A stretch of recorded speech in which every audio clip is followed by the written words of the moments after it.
Muito bem, para falarmos desse tema, nós iniciamos o assunto vida e morte, a perda de entes queridos, falando um pouco da vida como ela é entendida no aspecto científico. Claro, vamos dar uma passada muito rápida, né? Porque o tema central é a questão da perda de entes queridos. Lembrando que ninguém perde ente querido, não é verdade? Os nossos entes queridos, as criaturas que nós amamos, não são objetos para que nós possamos perder. Nós, momentaneamente, ficamos em dimensões diferentes. Vamos falar disso daqui a pouquinho. Em relação à questão da vida, vocês que estão conseguindo ver a imagem direito ou tem muita luz sobre a imagem? Tem muita luz? Dá para reduzir um pouquinho a luz para a imagem, para melhorar para as pessoas, por favor? Melhorou agora ou não? Está melhor? Muito bem. Então, em questão em relação à vida, a vida tem um conceito amplo, como nós sabemos, e admite diversas definições. Nós trouxemos algumas poucas delas. Uma das definições de relação é processo em curso, do qual os seres vivos são uma parte. Uma outra definição é o espaço de tempo entre concepção e a morte de um organismo. Isso é como nós entendemos, né? Lembramos disso nos nossos bancos escolares, não é mesmo? E o outro detalhe é aquilo que faz com que um ser esteja vivo. Então, essas são definições simples. É interessante nós notarmos que, apesar de todo o nosso avanço, e olha que nós avançamos muito, biologicamente nós definimos a vida e não sabemos o que é. Incrível, né? E olha que nós crescemos muito, principalmente nesse último século, início desse que nós estamos vivendo. Qual é a origem que nós temos em relação à questão da vida? Então, a origem dela está na definição da ciência para um ser vivo. Lembram-se disso? Nasce. Qual é o segundo? Cresce, reproduz-se e, naturalmente, morre. Esse é um ciclo que todos nós vamos passar. Quando nós olhamos pelo aspecto espírita, esse ciclo, naturalmente, vai fazer parte como uma condição de fatalidade pelo período que for necessário. Nós não somos seres reencarnados, nós estamos reencarnados, o que é muito diferente. Nós somos seres espirituais. E esta realidade ela vai estar presente em nosso processo evolutivo, não tendo condição de quantidade definida para as pessoas, não é uma quantidade igual para cada um de nós, nós somos semelhantes em todos os aspectos, e isso, como nós somos semelhantes, cada um de nós tem um universo, uma história, logo esse aspecto de quantas vezes nós vamos reencarnar depende daquilo que é necessário para o processo evolutivo de cada um. Existe um estudo feito pelo Dr. Vladimir, que ele é o presidente do IPC, que ele trouxe uma informação, fazendo um trabalho, mas veja, é meramente uma teoria, ponto. Ele fez um trabalho, claro, quanto mais nós, daqui para trás, quanto mais tempo nós temos para a frente, nós vamos viver, a nossa taxa de mortalidade será cada vez menor, ou seja, nós viveremos cada vez mais. Os recursos existentes hoje para nós vivermos no planeta aqui já estão por volta de 125 a 130 anos.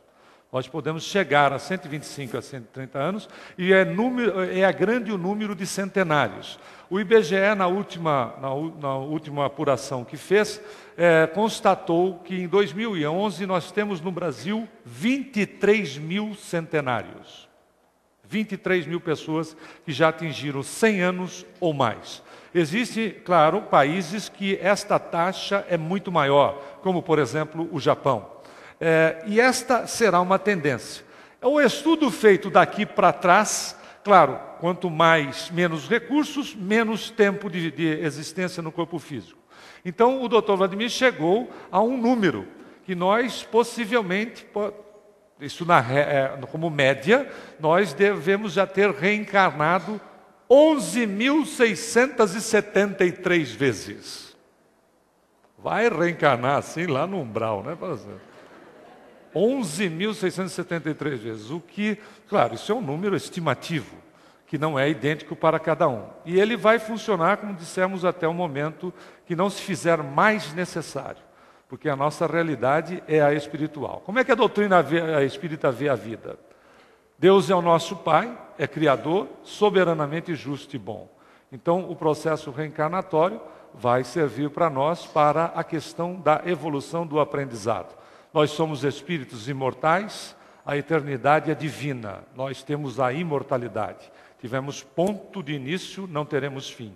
Somos imortais e trilhamos o caminho para a evolução moral e intelectual. Não moral de usos e costumes, a moral dentro do Evangelho do Cristo, que, como já afirmamos várias vezes em outras palestras, não é um caminho religioso, é caminho de espiritualização.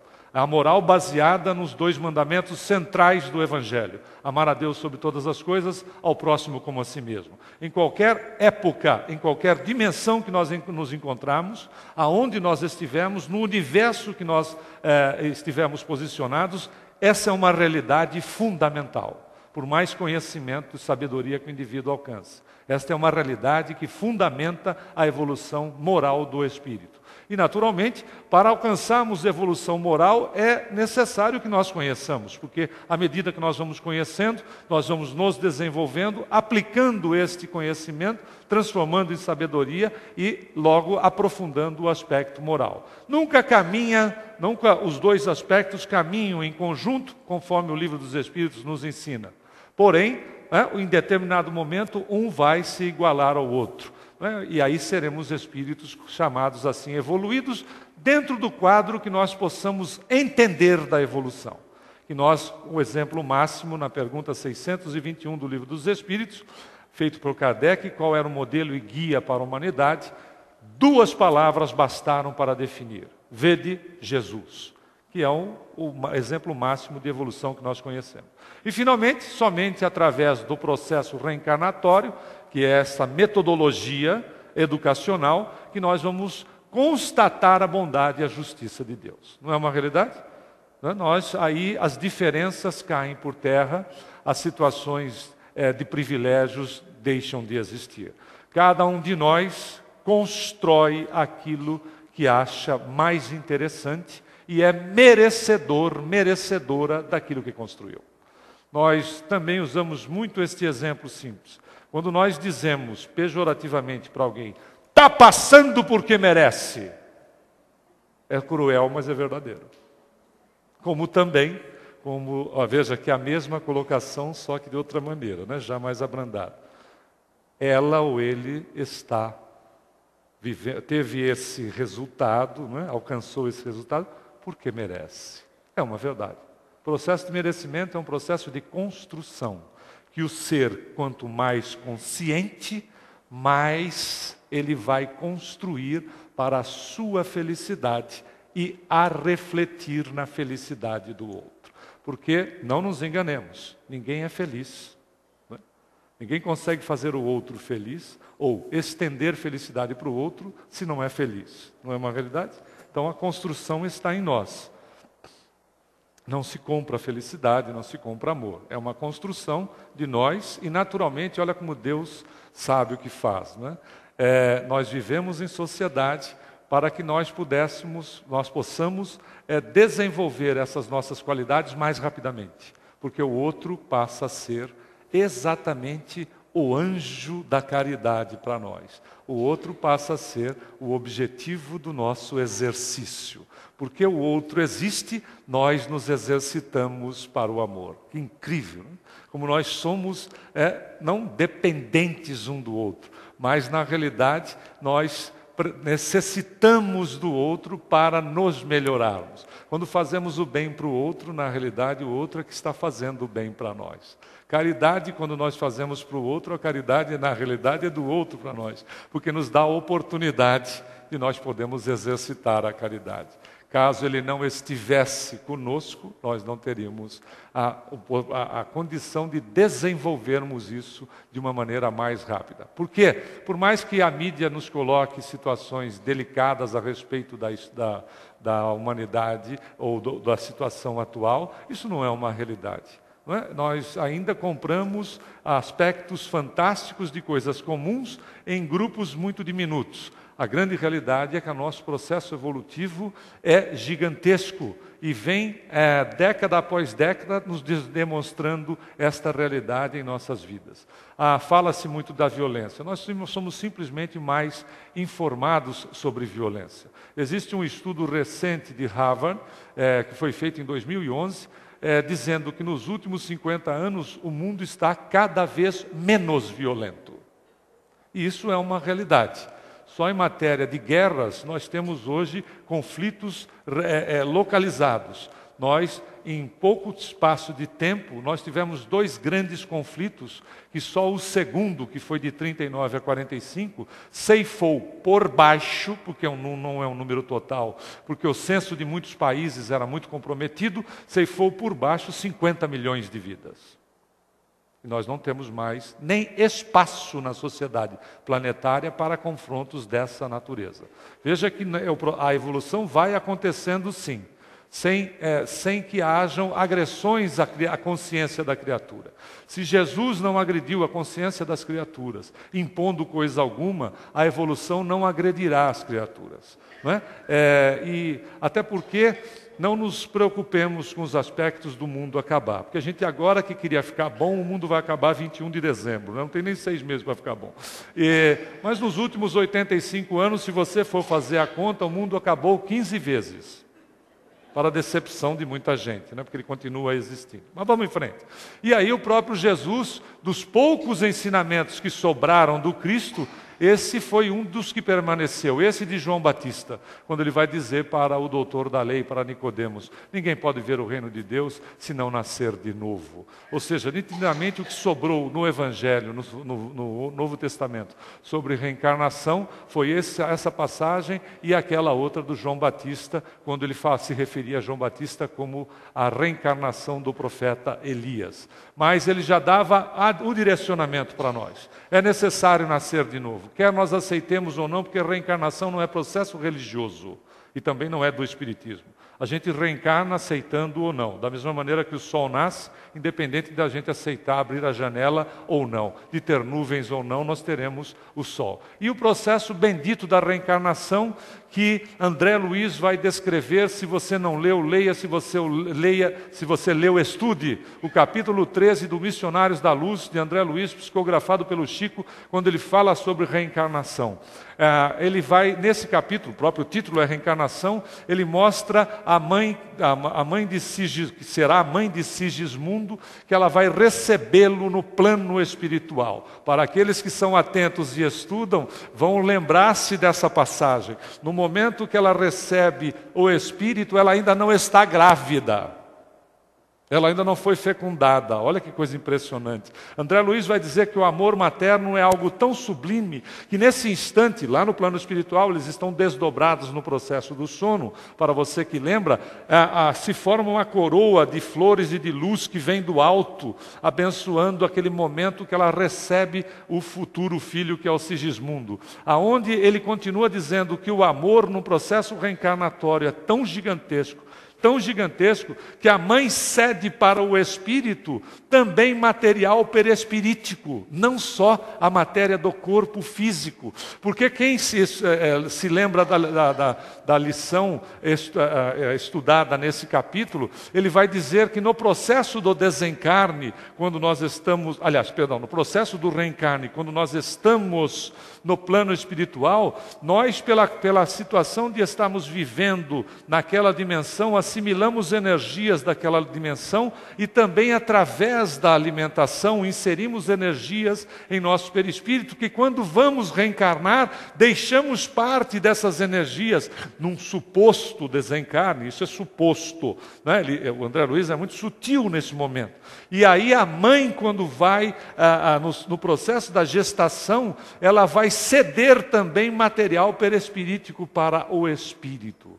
Veja que para o corpo perispiritual dele, além da formação do corpo físico. E aí se dá, também ainda descrevendo André Luiz a beleza da reencarnação nesse capítulo, ele vai falar sobre o trabalho que os mentores espirituais fazem em relação a separar o espermatozoide que vai fecundar o óvulo. Então, todo o processo está sendo trabalhado pelos amigos espirituais, até nessa condição dos tipos de situações que o Sigismundo teria que passar, né? como provas que ele precisaria em relação ao próprio corpo físico. E aí se dá o processo da fecundação. Veja que André Luiz, claro, ele é mais sutil. Veja a época, né? Vejamos a época que o livro foi lançado. Ele é mais sutil em dizer que a relação sexual já tinha ocorrido, mas não necessariamente os espermatozoides tinham fecundado o óvulo. Isso é feito com a ajuda dos amigos espirituais. E aí, feita a fecundação, começa o processo da beleza da vida, não é? Tal qual nós conhecemos. O primeiro mês de gestação, onde o ser recapitula todo o seu processo evolutivo de princípio inteligente para espírito, né? onde passamos por todas as fases dos reinos que um dia nós estagiamos, do mineral, do vegetal e do animal, chegando na condição do espírito. E o embrião, no endométrio uterino, o embrião irá crescer e se desenvolver até a 9ª semana de gestação, que passa a ser chamada de feto. E com todos os órgãos, já é um ser com todos os órgãos e tecidos praticamente já formados, medindo 3,7 centímetros. Que coisa impressionante, né? Já é um ser deste tamanho, mas já está quase que completo. E aí continua. Esse é o 3º mês de gestação, que a gente já vê os olhos, já vê costelas, etc. Olha a mesma foto de frente. Olha como é incrível, não é? Só Deus mesmo para patrocinar, não um processo da natureza, essa beleza desta continuidade da vida. E aí, perto do final da gravidez, na 38ª, 40ª semana, o feto distingue perfeitamente voz da mãe ou do pai, responde a estímulos musicais, veja que música é bom, e barulhos, e vê também através da parede abdominal. Ou seja, discussões com a mãe, situações estressantes são registradas por nós desde quando nós estamos no ventre. O Chico, certa feita, uma senhora foi lá com uma criança, nós estávamos presentes perto da fila, e a senhora estava com um bebê novinho. E aí ela chegou, Chico, e disse: Chico, eu trouxe aqui o meu filho, etc., para você conhecê-lo. O Chico, não é aquela coisa fantástica, foi aquela festa. E ela disse: Chico, me diga uma coisa, quando é que eu começo a fazer o evangelho para o meu filho? Ele disse: olha, o Emmanuel está aqui do lado, e ele pediu para eu perguntar para a senhora quanto tempo tem o menino. Não é porque era um menino. Eu disse: tem novinho, Chico, tem 2 meses. Aí ele disse: o Emmanuel disse para eu dizer para a senhora que a senhora já está atrasada há 11. Incrível, né? Por quê? Porque agora, cientificamente, não é? Agora não, já de umas duas décadas, nós sabemos que nós já registramos, não aquilo que se fala, mas a vibração. E, por exemplo, é sabido, né? Quando você passa a mão no ventre da moça, a criança se mexe. Isso é uma realidade para os estímulos todos que nós possamos dar para o que vai vir para a vida. E aí começa o ciclo, né? Essa beleza que se inicia, né, no aspecto da inocência, vai indo em frente, né? Esse período, aí começamos o desenvolvimento, então é o banco escolar, é a idade dos primeiros anos escolares, vamos à juventude, os nossos interesses já no parceiro, na parceira, nos inserimos no mercado de trabalho. Nós trouxemos esse quadro da Tarsila do Amaral, que é Operários, que ela viveu de 1886 a 1973. Tarsila era muito amiga do Chico. O Chico apreciava muito os trabalhos dela, eles eram muito, muito amigos. Quando o Chico vinha a São Paulo, ele visitava a Tarsila até próximo do seu desencarne. E chegamos na madureza, quando vamos nos preparando, via de regra, esse é o trajeto. Não é genérico, não é geral, aliás, porque ele acaba, em alguns casos, a necessidade do Espírito, a necessidade para ele, que às vezes nós, via de regra, não conseguimos entender ainda, acaba não fazendo esse ciclo normal. Em geral, este é o ciclo normal. Saímos dali do carrinho de berço, né? Ou seja, onde somos empurrados, passamos por todas as fases, a do carrão, etc., da família, e acabamos, no final das contas, voltando ao mesmo estágio anterior. Não é uma realidade. Né? Acabamos sendo de novo empurradinhos no carrinho. Que essa é a realidade da nossa existência, não é exatamente isso? É fantástico. E é um desafio sair daqui e chegar aqui.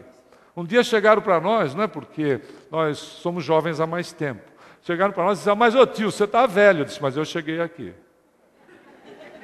A minha vingança foi cruel. Eu cheguei aqui, não sabia muito se tinha vantagem em dizer isso para o garoto de 18 anos. Mas eu cheguei aqui.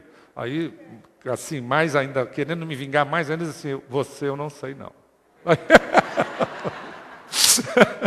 O que mais que eu podia fazer? Mas, enfim, para nós chegarmos aqui é um desafio. E os que chegam são os heróis verdadeiros. Nós procuramos heróis, heróis dos grandes feitos, quando a própria vida, não é? em ter toda essa experiência, é exatamente a condição heróica do ser. Né? Poder alcançar. Não quer dizer que aqueles que não alcançaram deixam de ter menor valor. Em absoluto. São situações que nós vamos ver aqui. E chegamos, naturalmente, à questão da morte. Não é? Onde desencarnamos e, graças a Deus, a doutrina espírita nos quebra essa relação de que a gente continuava dormindo ou ficava ali para sempre. Mas existe também o que nós aprendemos com o passar do tempo, com esse nosso desenvolvimento maravilhoso, com essa situação da nossa evolução, é que nós, quanto mais conhecemos, veja que beleza, mais nós adiamos esses processos. Uma forma de adiar o processo, para quem quiser fugir dela, é essa aqui. Fica vendo como é fácil. Ih, está faltando som. Põe som para nós, por favor. Abriu o som? Vamos lá. Se você quiser fugir dela, agora com som.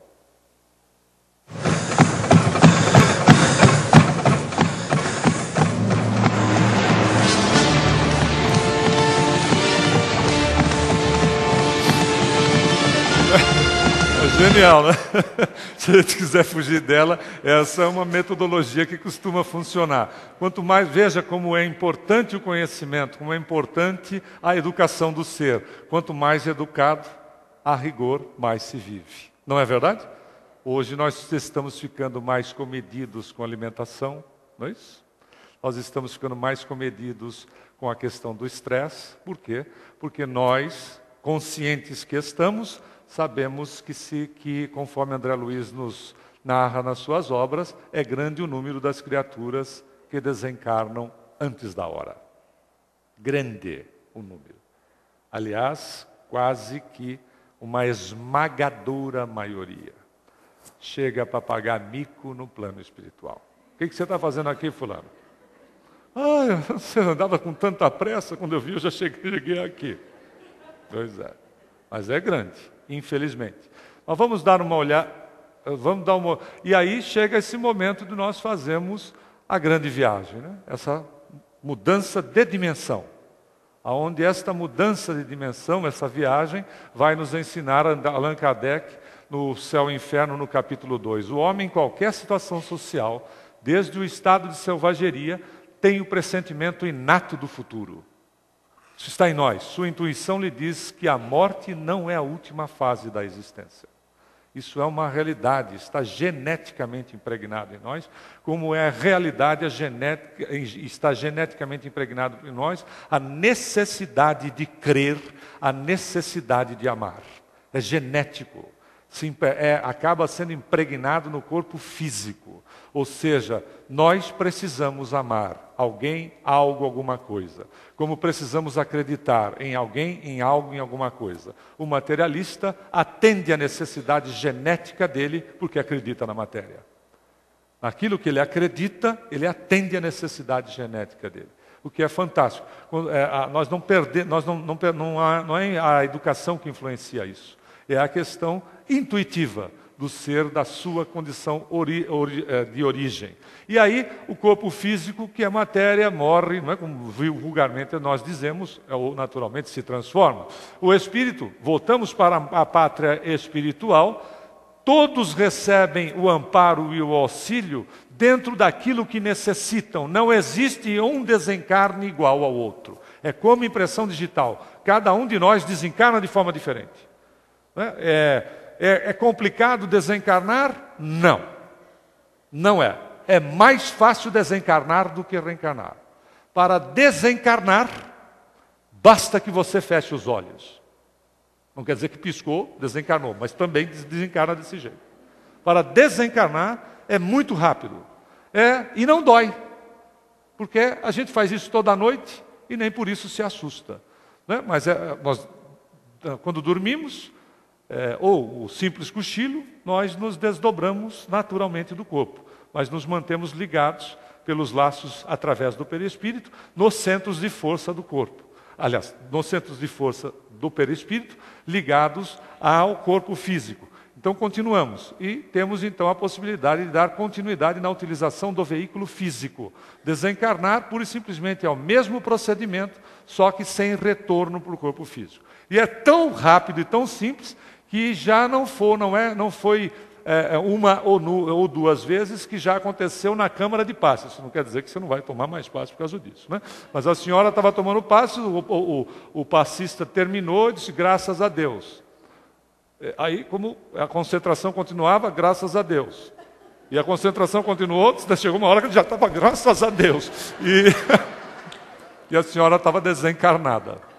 Não foi nenhum dois casos. Quando você for tomar passe, dá uma abridinha de olho assim, que de repente vai que dá graças a Deus, você vê o corpo sacudindo e você não está sentindo nada, significa que o passe foi efetivo.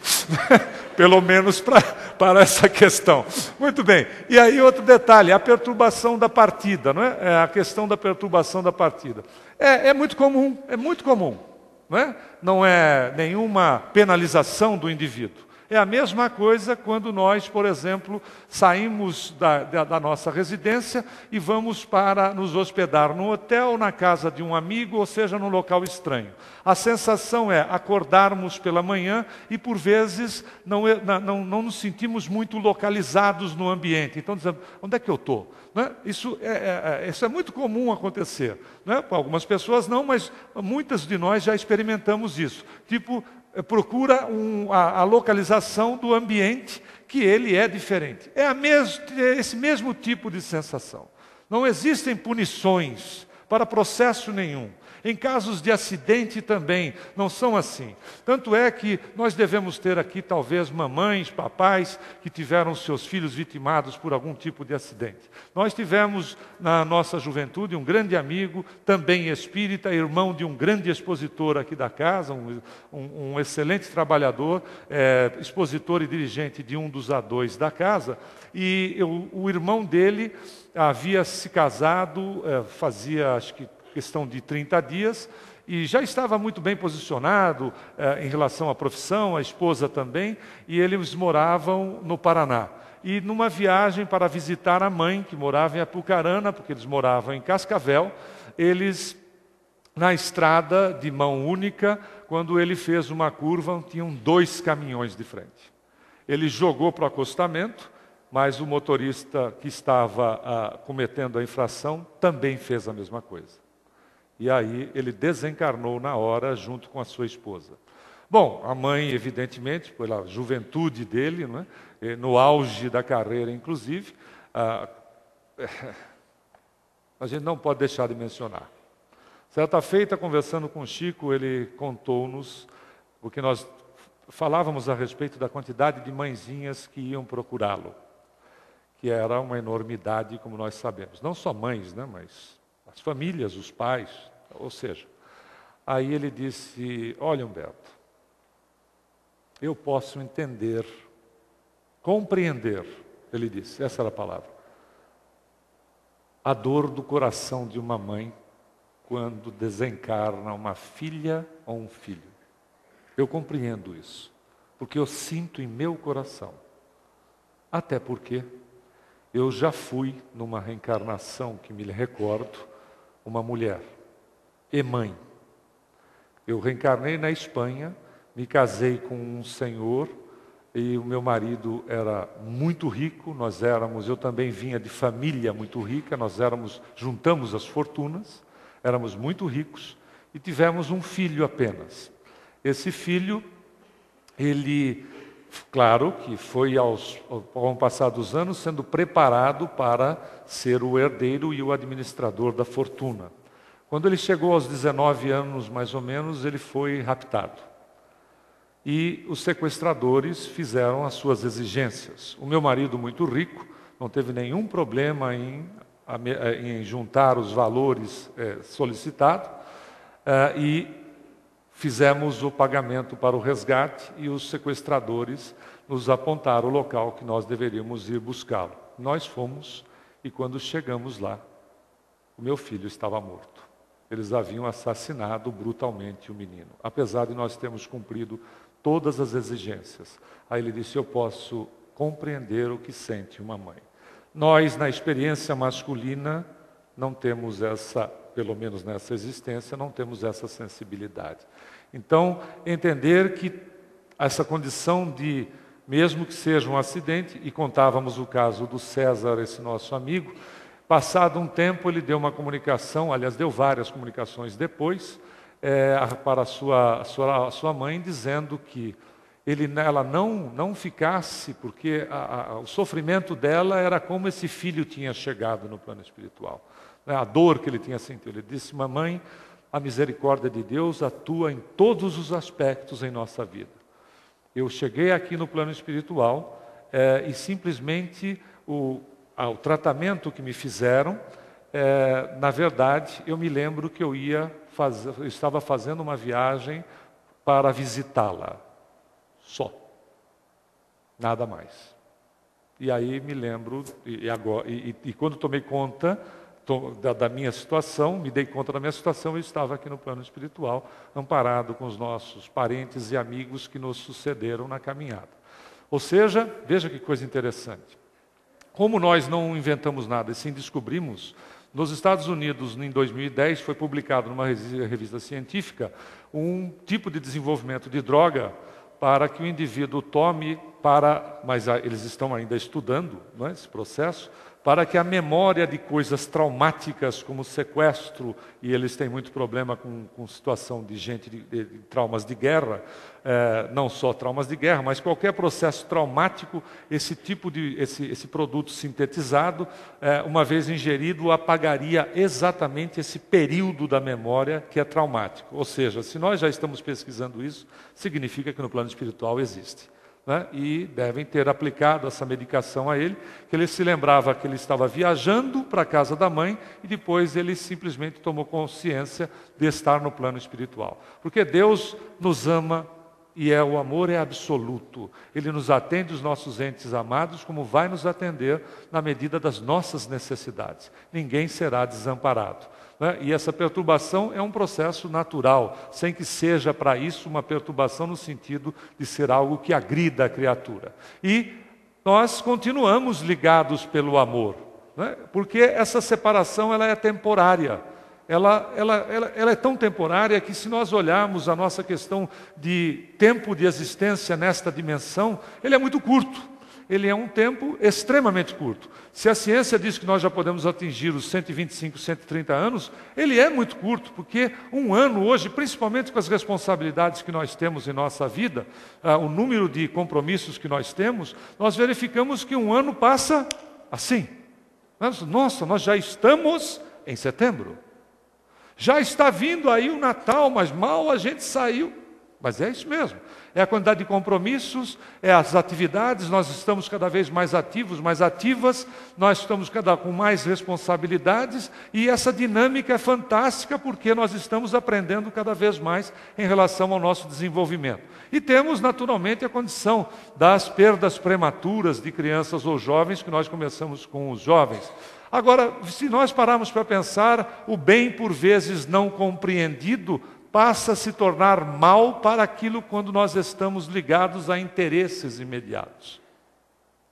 Sempre o bem mal compreendido para o interesse que é imediato, vinculado simplesmente às questões objetivas da vida em relação ao campo material, faz com que nós tenhamos a situação de um desencarne de uma criança ou de um jovem como uma verdadeira punição para os pais, para a família, ou ceifando a vida, e não é incomum nós ouvirmos colocações do tipo: veja, tanta gente que podia desencarnar, desencarnou esse jovem na flor da idade. Nós estamos julgando, não é verdade? Nós estamos julgando. E, inclusive, questionando a sabedoria divina. Kardec, os espíritos dizem a Kardec: por que você gostaria de ser mantido em prisão aquela criatura que você ama? Se o corpo físico é uma prisão, talvez ele tenha o merecimento de sair antes da prisão do que você. Não é? Dá para se pensar, não é uma verdade? Dá para se pensar. Talvez o tempo de existência dele, para as provas e engrandecimento desse espírito precise de um curto espaço de tempo. Tem uma mensagem que andou circulando na internet de uma criança americana de 5 anos de idade, que talvez muitos já tenham tido conhecimento, que eles tinham um cachorro em casa, e o cachorro era de grande porte, e essas raças de grande porte vivem muito pouco, perto das raças de pequeno porte. Então, um poodle pode chegar até 17 anos. Um pastor alemão, em média, 8, 10, no máximo 12 anos. Mas muito raramente. Depende do tratamento das pessoas, porque é transmissão de fluido vital que a gente faz, inclusive, para o animal, no carinho que nós damos. Nós vemos isso quando o casal vive muitos anos juntos, e já chega a uma idade bem madura, aonde quando desencarna um, raramente o outro continua por muito tempo, porque há uma manutenção de caráter vibratório, a transferência de fluido vital de um para o outro. Isso é muito comum, então, desencarnando um, o outro perde essa outra parte de sustentação e desencarna também. Não é necessariamente a tristeza que faz com que isso aconteça somente. É a própria perda de troca de fluido vital entre um e outro, que acontece através do respeito, do carinho, do amor, da solidariedade, da vida em comum. Então, essa questão, a criança estava dizendo para o pai e a mãe, ele disse assim: papai e mamãe, os cachorros, porque morreu o cachorro da família, que era um cachorro de grande porte, disse assim: veja a capacidade de uma criança, veja como é o espírito se manifestando agora mais cedo. Imaginemos quando nós reencarnarmos de novo, como será o nosso nível de manifestação. Cada vez melhores, mais aparelhados, mais aperfeiçoados, mais evoluídos, nós manifestaremos cada vez mais rápido, ou seja, a infância está ficando cada vez mais curta. Em planetas mais evoluídos, a infância praticamente não existe mais, porque o espírito já está na condição do gerenciamento do seu reencarne.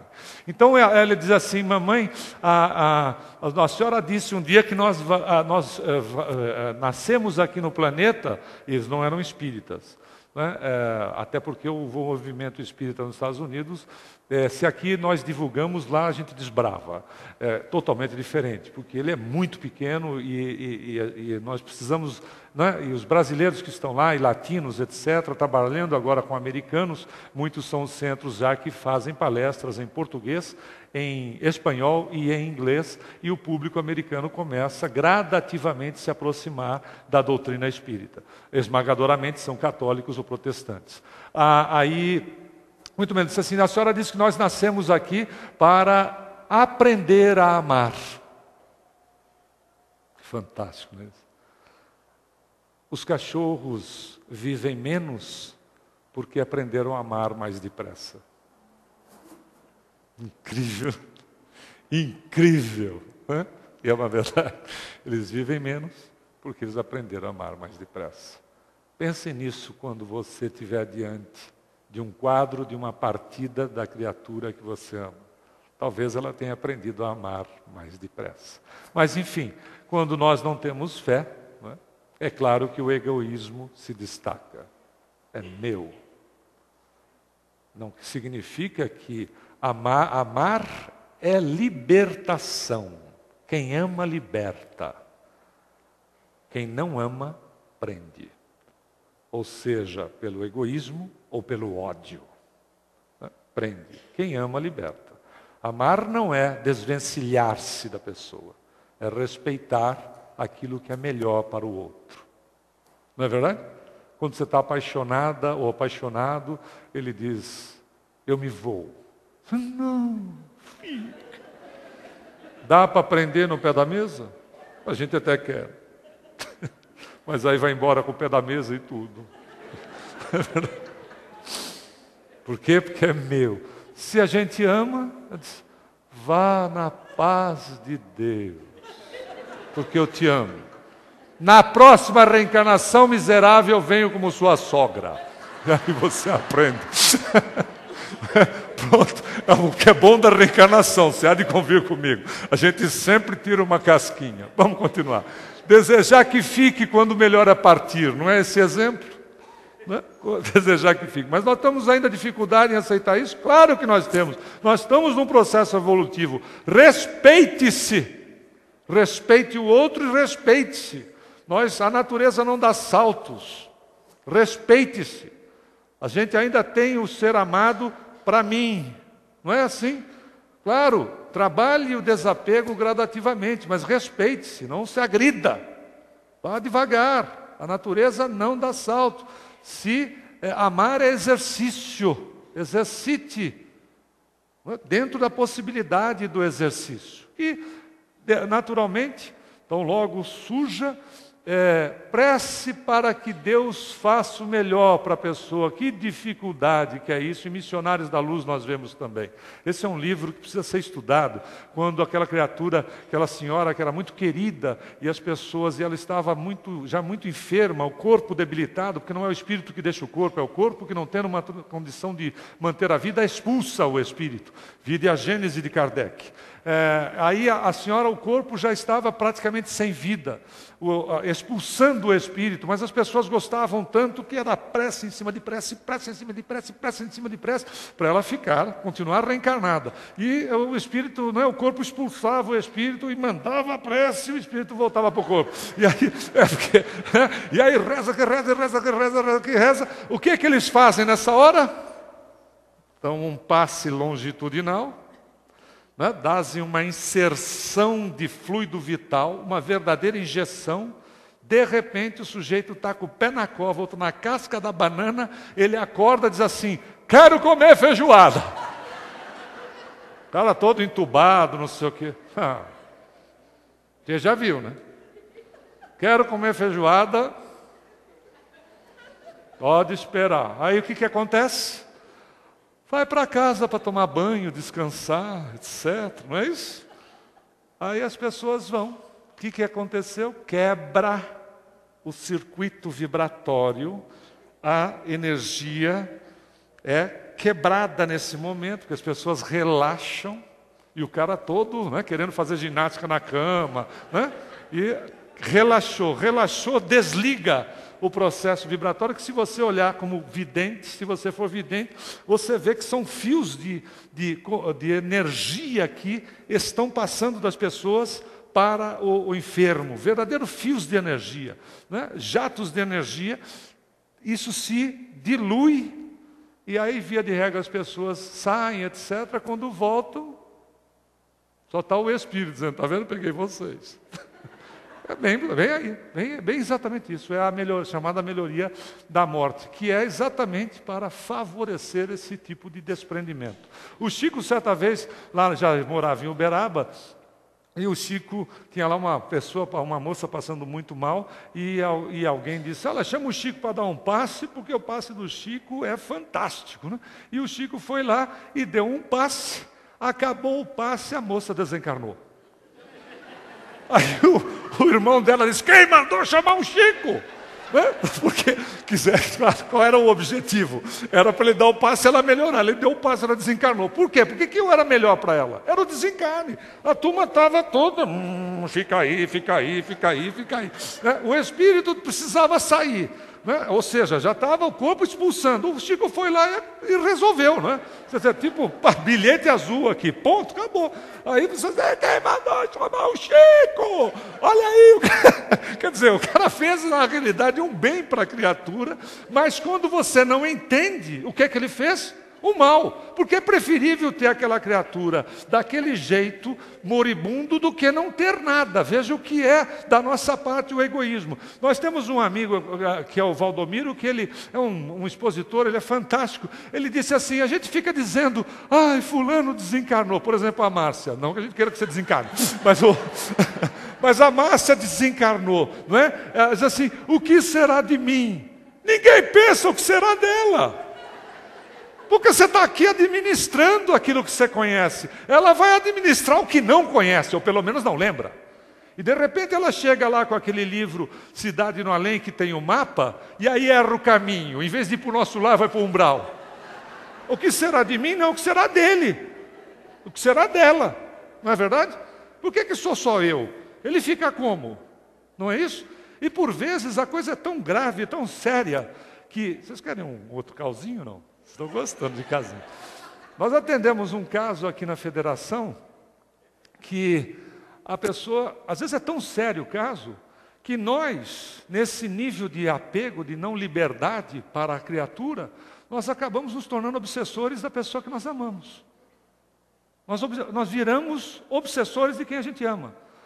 Foi um caso que a senhora chegou e nos contou. Ela casada, adorava o marido a ela, e a situação estava muito complicada. O plano espiritual já havia mostrado que ele estava desencarnado e precisava demandar outras dimensões, outros trabalhos melhor, e ela o prendia do lado dele. E certo dia ela entrou no ônibus, o ônibus estava relativamente cheio, e subiu atrás dela um indivíduo que estava bebido socialmente. Só que tem gente que é sociabilíssimo, né? Se socializa com uma intensidade enorme. E aí o indivíduo entrou naquelas assim, quando olhou para ela, veja o que o plano espiritual faz, porque o nível de álcool no organismo, a possibilidade de haver um processo de comunicação se dá muito mais fácil, o que, evidentemente, se ingerido determinados tipos de droga, determinados tipos de chás, ou a quantidade de alcoólicos ou produtos químicos, nós ficamos meio que deslocados e espíritos podem se utilizar. Claro que de um nível condizente com o que se usa, não é verdade? Você vai tomar um pileque para dizer que vai receber Jesus Cristo? Você vai receber Jesus, que não será esse que você pretende. Mas o plano espiritual, dada a necessidade, se utilizou dessa pobre criatura, porque ninguém é inútil no mundo, nem na vida. Né? Nós podemos ser úteis, independente da nossa situação de infelicidade. De repente, o cidadão entrou, virou para ela se chama Maria, virou para ela no meio do ônibus e disse assim, Maria! Eu quero dizer para você que eu estou morto, mas eu continuo te amando. E aí o ônibus todo, quá, quá, quá, quá, quá. E ela foi um tal de pegar lá e apertar o botão para fazer o ônibus parar no primeiro ponto. Disse, não, mas sou eu, Maria, sou eu. Eu estou aqui, eu estou vivo, mas eu quero dizer para você que eu continuo te amando. Então, se você me ama, deixa que eu vá. Veja que absurdo. O desencarnado pedindo pelo amor de Deus, deixa que eu vá. Veja, a criatura prendendo o indivíduo numa situação. Então, nós precisamos orar para que esta criatura seja feliz e nos lembrarmos dela e de momentos felizes. Não chore pela pessoa, a não ser de saudades, não é verdade? Então, a perda da pessoa amada, como nós estávamos falando, com condições de continuar contatando via mediunidade ontem, não é? Onde nós usávamos mesas girantes, aqui está uma foto de época, a mesa suspensa no ar, que eram chamadas mesas girantes. Depois evoluímos para a cestinha de psicografia, era uma cestinha com um lápis enfiado e o indivíduo botava as duas mãos. Aí alguém antecipou a tecnologia e foi, olha, tecnologicamente foi um avanço, né? Porque aí era com duas rodinhas e duas pessoas para fazer a comunicação. Veja o processo rudimentar e difícil. Aí um outro já fez avançou mais a tecnologia, era só com uma mão, até que alguém disse assim, ó, o Kardec disse, basta segurar o lápis que a coisa funciona. Aliás, essa é a mão do Chico, né? E hoje nós já temos a seguinte situação, já temos o TCI, né, que a gente chama de amanhã, mas já é uma realidade. Doutora Sônia Rinaldi deu seguimento ao trabalho do doutor Guimarães Andrade, que foi o fundador do IBPC, onde é um instituto que pesquisa a TCI, ou a transcomunicação instrumental, com os recursos de computador, videofone. Isso é uma imagem de um espírito captada num computador, de um desencarnado. Essa é uma outra imagem de outra pessoa, e já cada vez com maior fidelidade. Veja que beleza. Aqui o desencarnado se mostrando. Uma mais impressionante ainda foi o filho de uma aluna que nós tivemos aqui na federação, que ele tirou a foto, a criança, foram tirar a foto da criança do lado da televisão. E aqui está, né? Por isso que ele está com esse olho arregalado todo, o pobre do menino, porque aqui é exatamente vários dos seus tios desencarnados que se projetou a imagem na TV desligada. Olha que fantástico, são os desencarnados, né? Ou seja, se mostrando. Nós já vimos trabalhos da doutora Sônia Rinaldi, que a criança, desencarnou a criança, e depois, com 6 anos de idade, e com 16 anos ele mandou uma foto via computador para a mãe, e ele estava como um jovem um adolescente de 16 anos. Ou seja, a natureza não dá saltos. Para quem tem o autogoverno da forma, sim, né? Nós desencarnamos e podemos nos apresentar do jeito que nós quisermos, como mais moço, mais jovem, etc. A rigor, quanto mais dinâmico o pensamento, mais feliz você é. Por isso que nas nossas palestras nós insistimos em trazermos coisas que nos deixem todos nós mais felizes e alegres, porque quanto mais dinâmico, quando a gente desencarna, mais jovem nós vamos ser. Porque tem reflexo direto no perispírito, que é mais sutil. Então você não vai precisar esticar aqui, puxar lá, virar aqui, etc. Né? Chega uma hora que você ri e levanta o braço, porque está tão esticado. Aí o ponto vocês não precisam mais dar tchau assim depois de certa idade, você pode dar assim, porque aqui já está tudo em ordem. Veja que beleza, né? Então, o que manda nisso? A condição de caráter mental. Da mesma maneira que no corpo nós vemos jovens que parecem que têm 90 anos e pessoas de 90 anos que parecem que têm 20 e poucos, dado o dinamismo da criatura. Isso vai refletir diretamente no perispírito em relação a essa condição. Ou então, a evolução que traz, como dissemos, o autogoverno da forma, que você se apresenta do jeito que quiser. O doutor Bezerra pode ser visto como aquele senhor de barba, como ele também já foi visto como um garoto de 18 anos de idade. Fantástico, né? Só que ele se apresenta como um senhor de barba, porque a gente lembra dele como um senhor de barba. Se ele se apresentar como um jovem de 18 anos, via de regra, nós não temos, esta imagem que nós gravamos no nosso cérebro, que é ele de barba. E aí, os recursos que hoje nos impressionam, como a situação de 3 dimensões e coisa do gênero, que já existe TV de 3D sem a necessidade do óculos, que foi recentemente lançada, será uma realidade daqui a um tempo. Em 1920, a dona Ivone Pereira psicografou Memórias de um Suicida, que foi lançado só 20 anos depois, porque os espíritas não estavam preparados para tanta informação. Dá para acreditar nisso? Aí o Camilo Castelo Branco descreve que ele estava numa sala onde ele tinha uma espécie de um aparelho que ele via o que acontecia em outro local, sentindo vibrações, temperatura. Chico Xavier, quando psicografou no porão da casa do Dr. Rômulo Joviano, por empréstimo, porque na casa dele não dava, pela quantidade de gente que morava lá, e ele psicografava de madrugada. Quando ele psicografou Paulo e Estevão, Emmanuel pediu para os espíritos prepararem uma aparelhagem aonde ele viu todas as cenas acontecendo de Paulo e Estevão, como se fosse um teatro vivo, que ele estivesse lá dentro sem interferir naturalmente, sentindo temperatura, a vibração da emoção das criaturas. Imagina quando o Paulo viu Jesus. O Chico viu Jesus através do Paulo. Fantástico, né? A gente acha que tinha um médium ali, um simples robô dos espíritos. Tinha que ter muita evolução para ter esse relacionamento daquilo tudo que representou para a doutrina. Não existe a menor dúvida, né? Foi um continuador da codificação, a obra através dele continuou o trabalho da codificação, sem sombra de dúvida.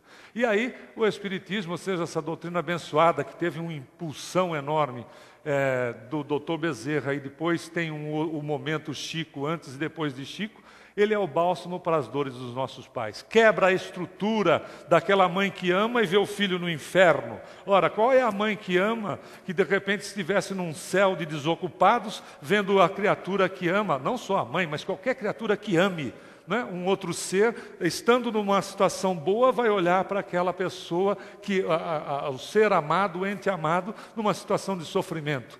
1000 vezes preferiríamos estar no inferno com a criatura do que num céu de desocupados e longe daquelas criaturas que nós temos essa condição de amar. Então, naturalmente, as comunicações entre parentes e amigos que proporcionam informações entre os dois mundos com alegria e com amor. Ou seja, esta comunicação acontece. Sonhe com ele, sonhe com ela. Nós, quando vamos dormir, saímos do corpo e temos a beleza da vida em relação à questão dessa possibilidade de comunicação. Lembre-se dele, lembre-se dela com a emoção da alegria, os momentos alegres, não o momento da enfermidade, do acidente, da situação desagradável. Lembre dos momentos alegres, porque nós saímos do corpo físico e nos encontramos com essas criaturas. Quando nós ficamos lembrando das criaturas de momentos infelizes, de dor ou de nos sentirmos desamparados, o plano espiritual precisa isolar esse espírito, porque é esse tipo de vibração que chega nele. Então imaginemos se nós desencarnamos e temos uma pessoa ou pessoas que dizem: o que vai ser de mim? Ele ou ela me abandonou. Como é que nós nos sentimos, se não como responsáveis da tristeza, da infelicidade do outro? A gente precisa pensar nisso. O outro precisa receber de nós a alegria, a vibração positiva, para que ele inclusive tenha a possibilidade de se aproximar de nós. E não vibração onde ele possa se sentir responsável pela nossa tristeza, responsável pela nossa dor. Claro que quem ama, sem sombra de dúvida, sente saudades. Nós estávamos também presentes quando uma das mães recebeu uma mensagem a respeito de um quarto. O filho deu uma mensagem de 20 e poucas páginas e ele chegou em determinado momento que ele disse, o filho, dizendo que era um jovem, ele havia chegado em casa, ele jogava tênis, ele havia chegado em casa da partida de tênis, ele tinha 18 anos de idade, e ele colocou a raquete em cima da escrivaninha do quarto, tomou o seu banho, etc., e saiu com um outro amigo. O amigo estava dirigindo, bateu o carro, os dois desencarnaram. Aí ele dando a mensagem, como que ele estava bem, etc., tal, emocionado pela oportunidade e tudo mais, através do Chico, e chegou com um determinado momento e disse: mamãe, doe tudo o que era meu. Não cultive um templo de dor. Olha que coisa interessante, como é uma realidade aquilo que nós acabamos de falar. Não cultive um templo de dor. Abra o meu quarto e doe tudo o que era meu, para fazer outras pessoas felizes e a senhora se desvincular de um templo onde a senhora cultiva a dor. Ela fazia, depois que terminada a leitura, ela declarou para as pessoas que estavam na mesa junto com Chico, que o quarto dele, do dia do desencarne, ela passou a chave. Quando era para limpar, ela abria, a moça, a funcionária dela da casa entrava, limpava o quarto, a raquete do jeito que ele tinha deixado, ela levantava a raquete, a moça passava o pano, e ela punha a raquete na mesma posição. Todos os demais objetos, do jeito que estavam, inclusive no banheiro dele, o aparelho de barba, etc., do jeito que ele deixou, eram mantidos na posição original. Então ela fazia o seguinte, a pobre da senhora, veja o que é a dor, né? A gente jamais consegue sentir pelo outro, a gente consegue comunicar, mas nunca sentir. Ela, em determinado momento do dia, ela ia lá, abria a porta, se fechava no quarto, sentava na cama dele e ficava chorando. Duro, né? Duro.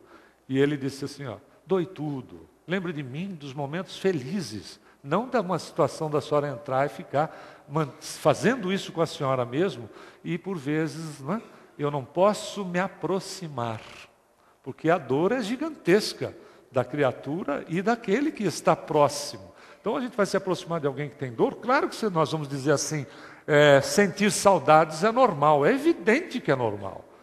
Sentir saudades. André Luiz descreve em determinada passagem de uma das obras dele, de que entidades superiores chegaram às lágrimas. Ele disse, o fato de você ser evoluído não significa que você perdeu sentimentos, mas é a condição normal da saudade. Você tem uma amiga, um amigo querido, uma pessoa querida que se muda de um país para outro, você se lembrando dele, tendo a possibilidade de um menor contato, você às vezes pode falar com ele por internet ou por telefone ou coisa do gênero, ou se lembrar e se emocionar, sentir saudades, chegar às lágrimas, isso é normal. Agora, perder com isso a condição do controle, naturalmente que não, porque é óbvio que a saudade acontece porque nós não somos insensíveis. Mas que nós temos que entender que no plano espiritual existe uma continuidade de existência semelhante e no processo da nossa condição como seres interexistentes, nós estamos em contatos com essas criaturas.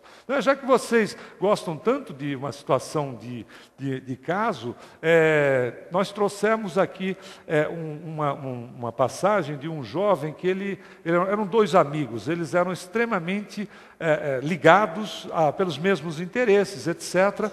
E eles gostavam muito de jogar futebol, muito. Conhece essa, não? Eles gostavam muito de jogar futebol e, inclusive, como eles faziam os programas sempre juntos, eles conheceram duas moças, eram duas irmãs, eles começaram a namorar com essas irmãs, e aí é que esse relacionamento se estreitou ainda mais. E eles sempre jogando futebol. E um deles, um dia, resolveu, por opção, conhecer a doutrina espírita e começou a falar para o outro a respeito desta condição de continuidade de vida no plano espiritual. E o outro disse, olha, você me desculpe, mas eu adoro você é meu amigo, etc., tudo mais, mas eu não gosto de mexer com essas coisas. Geralmente é isso aí. Né? Você diz, eu sou espírita, eu não gosto de mexer com essas coisas. A gente já ouviu muito isso. A gente já ouviu muito. Ou então é assim, é de mesa branca? Porque nos centros espíritas se punha, dizer, não, no caso da federação a gente usa bege mesmo ou amarelo.